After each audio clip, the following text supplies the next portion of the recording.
തോറ്റു തോറ്റു സമ്മതിച്ചു. ഞങ്ങൾ തോറ്റു. ലോകം ആഗ്രഹിച്ചത് നടന്നു. ഞങ്ങൾ അർജൻറ്റീന ഫാൻസ് തോറ്റു. ഇത്ര നാൾ നിങ്ങൾക്ക് അതല്ലായിരുന്നോ വേണ്ടത്? സന്തോഷിച്ചോ? ഞങ്ങൾ തോറ്റു സമ്മതിച്ചു. അതിനെ ന്യായീകരിക്കുക ഒന്നും വരുന്നില്ല. നല്ല വൃത്തികെട്ട കളിയായിരുന്നു. വൃത്തികെട്ട കളി കാരണം എന്തുവാ? സ്പെയിൻ അതുപോലെ കളിച്ചു. അവന്മാർ ഓരോ മൈന്യൂട്ട് ലൂപ്പ് ഹോൾസ് വരെ അവന്മാർ അടച്ചു, മാർക്ക് ചെയ്ത് ഞങ്ങളെ പൂട്ടി. മെസ്സിക്കൊന്നും അനങ്ങാൻ പോലും പറ്റിയില്ല. ഒരു ഒരു ഒരു 3-4 കണ്ടിന്യൂസ് പാസയിൽ അർജൻറ്റീന ഒന്ന് ചെയ്തായിരുന്നെങ്കിൽ ഒന്ന് ആഗ്രഹിച്ചു പോയി. കപ്പ് കിട്ടിയില്ലെങ്കിലും കുഴപ്പമില്ലായിരുന്നു, ബോളേലും ഒന്ന് കിട്ടിയാൽ മതിയായിരുന്നു. കഴിഞ്ഞ കളിയിൽ സ്പെയിൻ നല്ലപോലെ കളിച്ചു. ഈ കളി ഇൻ കേസ് പെനാൽറ്റി പോയി അർജൻറ്റീന ജയിച്ചായിരുന്നേ പോലും സ്പെയിൻ തന്നെയായിരുന്നു ഡിസേർവിങ്. കാരണം കളി കണ്ടവർക്കറിയാം സ്പെയിൻ എന്ത് കളിയാണ്, ഏത് കളിയാണ് കളിച്ചതെന്ന്. കുഴപ്പമില്ല, ഞങ്ങളത് ന്യായീകരിക്കുന്നില്ല. തോറ്റു. നല്ല പല കളി തന്നെയായിരുന്നു അർജൻറ്റീന. പിന്നെ അർജൻറ്റീന പ്ലേയേഴ്സിൻ്റെ ഭാഗത്തുനിന്ന് കുറേ വൃത്തിയായിട്ട കാര്യങ്ങളായിരുന്നു. ഈ എൻസോ ഫെർണാണ്ടസ് എന്തിനാണോ വെറുതെ അത് പോയി, അത് എന്തായാലും കാർഡ് കിട്ടും എന്നറിയാം. അവനെന്തൊരുമാതിരി ജന്നി ഇളകിയതിൻ്റെ കൂട്ടാവും പോയി ഫൗൾ ചെയ്ത് അവന് യെല്ലോ കാർഡ്. ഓക്കെ, ആദ്യത്തെ ഒരു യെല്ലോ കാർഡ് എന്ന് വെച്ചാൽ റെഫറിക്ക് ഇങ്ങനെ കാണിച്ചു കഴിഞ്ഞാൽ അത് പക്ഷേ യെല്ലോ കാർഡ് ഓക്കെ, അത് റെഫറി ഡിസിഷനാണ്. റെഫറിയെ ഡിസ്റെസ്പെക്റ്റ് ചെയ്തു എന്നൊരു ഇതിലായിരുന്നു ആ യെല്ലോ കാർഡ് കൊടുത്തത്. പക്ഷെ രണ്ടാമത്തെ ഫൗള് അത് കഴിഞ്ഞിട്ട് എൻസോ ഫെർണാണ്ടസ് തർക്കിച്ചല്ലോ എന്നാലോചിക്കുമ്പോൾ ചെറിയൊരു സങ്കടം. ആ ഒരു ഫൗളിന് യെല്ലോ കാർഡ് എന്തിനാ തന്നേന്ന് എൻസോ ഫെർണാണ്ടസ് തർക്കിച്ചു. അത് പക്ഷേ വേണം ഡയറക്റ്റ് റെഡ് കാർഡ് കൊടുക്കാവുന്ന സാധനമായിരുന്നു. പാവം അവനെ അടിച്ചിട്ട് മലത്തി അവൻ ഇങ്ങനെ കറങ്ങി ഫ്രണ്ട് ഫ്ലിപ്പ് അടിച്ചു വന്ന് വീണു. അത് എന്തിനാണോ ആ ഒരു റെഡ് കാർഡാണ് കളി മാറ്റി. അത്രയും നേരം സ്പെയിനാണ് കളിക്കുന്നത്, പക്ഷെ സ്പെയിൻ കളിക്കുന്നെങ്കിലും പിടിക്കുന്നുണ്ട്. എന്നുവെച്ചാൽ അത്രയും ആ റെഡ് കാർഡ് കഴിഞ്ഞിട്ടുള്ള കളിയെ കൂട്ട് ആയില്ല. മനസ്സിലായോ? ഒരു നല്ല ഡിഫൻസ് സ്പെയിൻ അറ്റാക്ക് ചെയ്യുന്നെങ്കിലും ഡിഫൻസ് നല്ല സ്ട്രോങ് ആക്കി വെച്ചിട്ടുണ്ടായിരുന്നു. പിന്നെ അത് കളി കഴിഞ്ഞിട്ട് പരാഡസിൻ്റെ കയ്യിൽ നിന്ന് എന്തിനാ ഈ കളി കഴിഞ്ഞ് ഒരുമാതിരി ഇച്ചിരി പ്രൊഫഷണലിസം അവിടെ കാണിച്ചുകൂടെ? ഈ കുറച്ച് കാര്യങ്ങൾ എനിക്ക് അർജൻറ്റീനയുടെ ഭാഗത്തു നിന്ന് ഭയങ്കര മോശമായിട്ട് തോന്നി. അല്ലാതെ ഈ ചിലവർ പറയുന്നത് റിഗ്ഡ് ബുക്ക്ഡ് ഗൂഗിൾ പേ പൈസ കമ്മിറ്റി അതിനൊന്നും ഞാൻ യോജിക്കുന്നൊന്നുമില്ല കേട്ടോ. അതൊക്കെ പോടാ എനിക്ക്.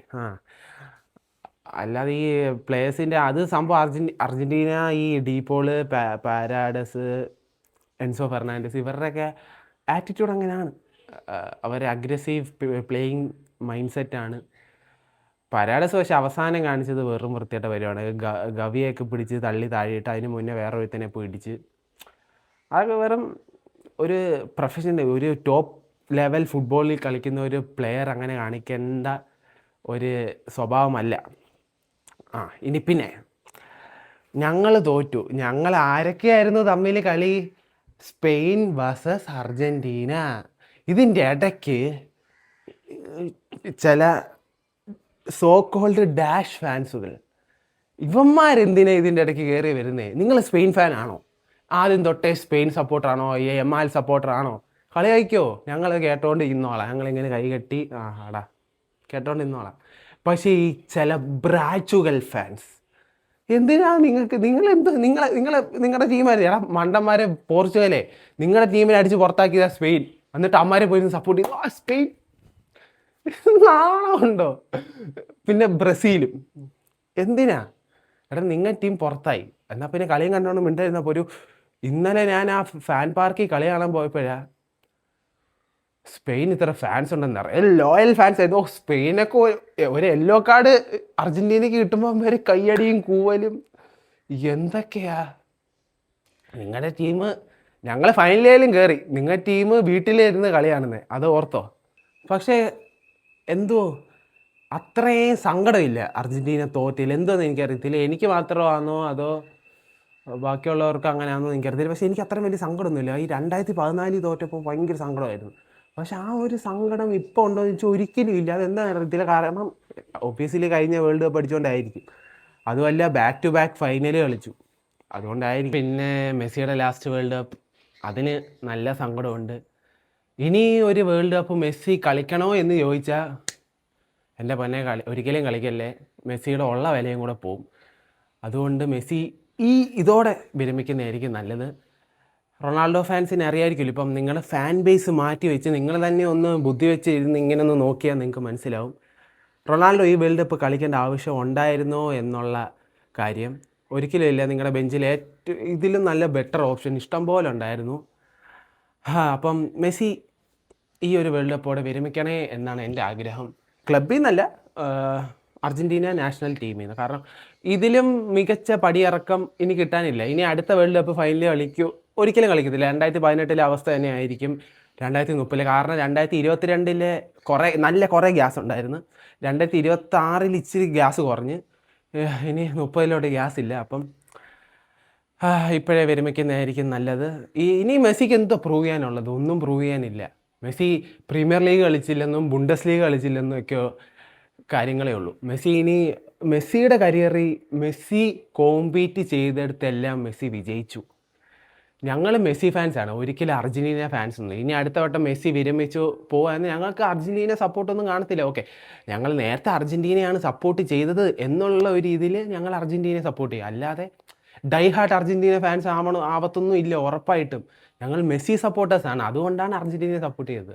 അപ്പോൾ ഈ അർജൻറ്റീന, പോർച്ചുഗൽ, ബ്രസീൽ ഫാൻസൊക്കെ ചുമ്മാ അനാവശ്യമായ ഫാൻ ഫൈറ്റ് ആവാം. പക്ഷേ ഒരു ലിമിറ്റുണ്ട്. അതിനപ്പുറം കിടന്ന് അടി കൂടുന്നതിന് പകരം നമ്മൾ ഫുട്ബോളിൻ്റെ പീക്ക് പെർഫോമൻസ് ഉള്ള കാലഘട്ടത്തിലാണ് ജീവിച്ചത് എന്നോ ആലോചിച്ച് സമാധാനപ്പെടുക.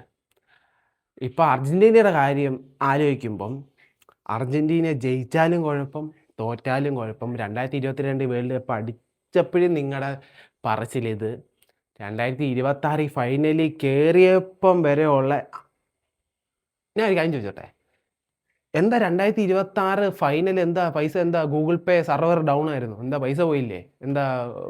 അർജൻറ്റീനയ്ക്ക് കപ്പടിക്കാനേ? അവിടെ റിഗ്ഡ് ഒന്നും പറയാനൊന്നും ഇല്ല. മെസ്സിക്ക് ഗോൾഡൻ ബോളിൽ പൈസ കൊടുക്കുവാണെങ്കിൽ മെസ്സിക്ക് സിമ്പിളായിട്ട് ഗോൾഡൻ ബോൾ കിട്ടത്തില്ലേ? എന്തുകൊണ്ട് റോഡ്രിക്ക് കൊടുത്തു? അവിടെ ആർക്ക് റിഗ്ഡ് റോബ്ഡ് ഒന്നും പറയില്ല. അതാണ് ഇങ്ങനത്തെ അനാവശ്യമായി ഫാൻ ഫൈറ്റ് അങ്ങോട്ട് മാറ്റിവേ. എല്ലാവർക്കും അങ്ങോട്ടും ഇങ്ങോട്ടും ന്യായം പറയാൻ കാണും, മനസ്സിലായോ? അപ്പം ഇങ്ങനത്തെ ഒരു ജനറേഷനിലാണല്ലോ നമ്മൾ ജീവിച്ചേ എന്ന് ആലോചിച്ച് സന്തോഷിക്കുക. അപ്പോൾ വേൾഡ് കപ്പ് എല്ലാം കഴിഞ്ഞു. ഇനി നമ്മുടെ നാട്ടിൽ നടക്കുന്ന കുറച്ച് കാര്യങ്ങളിൽ നമ്മൾ കോൺസെൻട്രേറ്റ് ചെയ്യണം. സോനം വാങ്ചുക്കിൻ്റെ പ്രൊട്ടസ്റ്റ്, നീറ്റ് എക്സാം പേപ്പർ ലീക്കായതിനെക്കുറിച്ച് പ്രൂഫോടെ പുറത്ത് വന്നിട്ടും ഒരു ഉളുപ്പും ഇല്ലാതെ, ഒരു അക്ഷരം പോലും ഉരിയാടാതെ നമ്മുടെ ഗവൺമെൻറ്, രാജിവെച്ച് പുറത്തു പോകാത്ത നമ്മുടെ എഡ്യൂക്കേഷൻ മിനിസ്റ്റർ, നമുക്കിതുമായിട്ട് പ്രൊട്ടസ്റ്റ് ചെയ്യാൻ നമുക്ക് ഈ ഇന്ത്യയുടെ താഴെയാണ് നമ്മൾ കിടക്കുന്നത്. നമ്മളിനി ഫ്ലൈറ്റും പിടിച്ച് ഡൽഹിയിൽ പോകണം, എന്നാലേ നമുക്ക് അതിൽ പോയിരുന്ന് പ്രൊട്ടസ്റ്റ് ചെയ്യാൻ പറ്റും. അതൊന്നും നടക്കുന്ന കാര്യമില്ല. അപ്പം നമുക്ക് ഒരു മാർഗത്തിൽ കൂടെ പ്രൊട്ടസ്റ്റ് ചെയ്യാൻ പറ്റും, സോഷ്യൽ മീഡിയ. അതും ഒരു പരിധി വരെ പറ്റും. നമ്മളിങ്ങനെ ഒന്നോ രണ്ടോ പോസ്റ്റ് ഇട്ടെന്ന് പറഞ്ഞ കാര്യമില്ല. പക്ഷേ എന്നാലും നമുക്ക് അതേ ചെയ്യാൻ പറ്റത്തുള്ളൂ ഈ ഒരു സാഹചര്യത്തിൽ. സോ നിങ്ങളും അതിനെതിരെ പ്രൊട്ടസ്റ്റ് ചെയ്യുക. അപ്പോൾ അത്രയേ ഉള്ളൂ. ടാറ്റ.